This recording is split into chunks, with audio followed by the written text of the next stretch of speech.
Oh my God.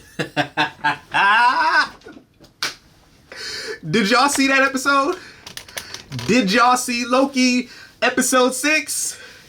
Did y'all see who the next MCU greatest threat villain of all times? It's certainly not that purple Negro. No, it's not.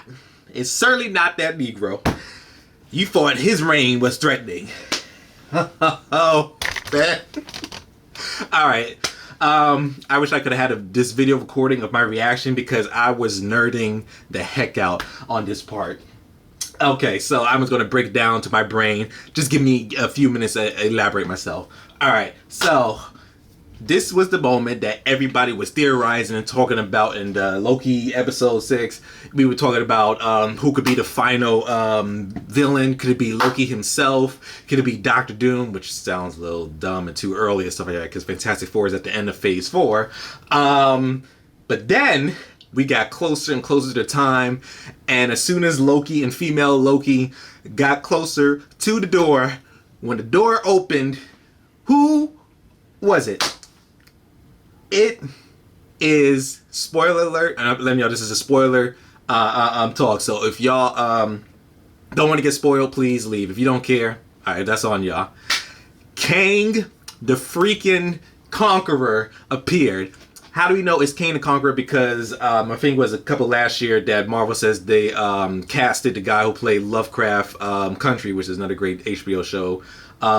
He's going to be playing Kang the Conqueror. Now, Kang the Conqueror is another great threat for the for the Marvel Universe, stuff like that. And yeah, I know tad bits about him, stuff like that, but I know he's another great threat and stuff like that. But like I told y'all thought that purple Negro right here was a great threat. But the way how this man was in the episode was so intimidating. He came off like a sarcastic, you know, like a jokey kind of person, but it was like a sarcastic, like scary, crazy, you know, like, oh my God, this guy's telling the truth. But the way how the show started off, it started off with all the MCU quotes, timelines from Phase 1 all the way to Phase 3 and stuff like that, and yeah, which is crazy. So that was a sign that it was like we're getting to the end of a certain time point and stuff like that. But when Kang the Conqueror, which, you know, he doesn't look like what he appears to be, because, you know, Kang Conqueror is an illumination of blue lighting and stuff like that. Is he? No, not blue, purple, excuse me, blue or purple. Purple. Y'all correct me if I'm wrong. But anyway, I'm just deciding what my brain just experienced.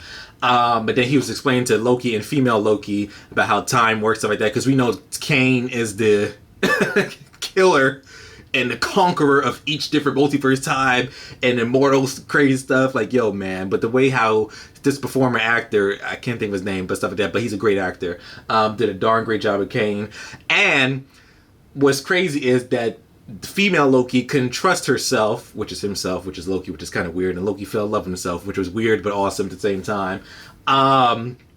So since Loki was warning her that if you kill this guy, which male Loki believed, he's going to be a multiverse version of himself. He's going to become much more stronger, stuff like that. She's like, I don't believe you, blah, blah, blah. And then she stabs Kang the Conqueror. So she thought that was it. But no, after she did that, each and every multiverse started to spread out and stuff like that, because Marvel is preparing Phase 4 and I guess Phase 5 beyond through the multiverse of time. So this is going to be a great setup for Spider-Man No Way Home, which is released in this year of December, which I can't wait to see. That's my anticipated movie.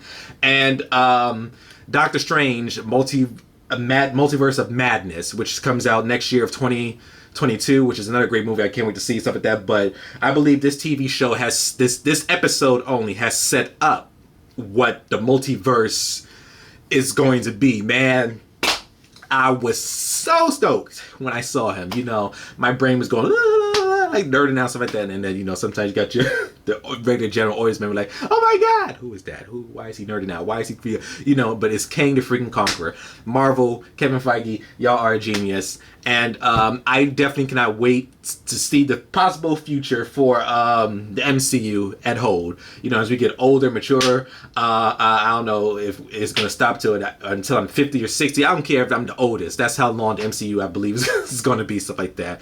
But, man, great episode.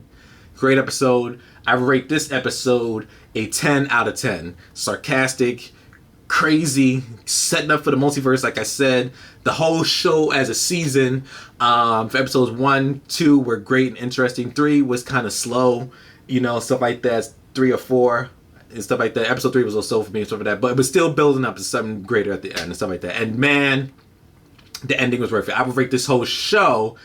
I'm arguing between an A- and a B+. I'm not too sure, but just the way how Kang the Conqueror ended, excellent job, Marvel. All right, so that was my reactions and thoughts. This man's going to be a great baddie. I can't wait to see what his future is. What did you guys and girls thoughts about the reactions of Kang the Conqueror? Comment below and please let a brother know. Also, if you enjoyed my thoughts and opinions and my reactions of what I thought about the episode, click like, subscribe, and share. More videos we post each and every other week. So now I'm going to check over to New Rock Stars and look at everybody else's reactions and see what their thoughts, stuff like that. Man, great job, Thanos.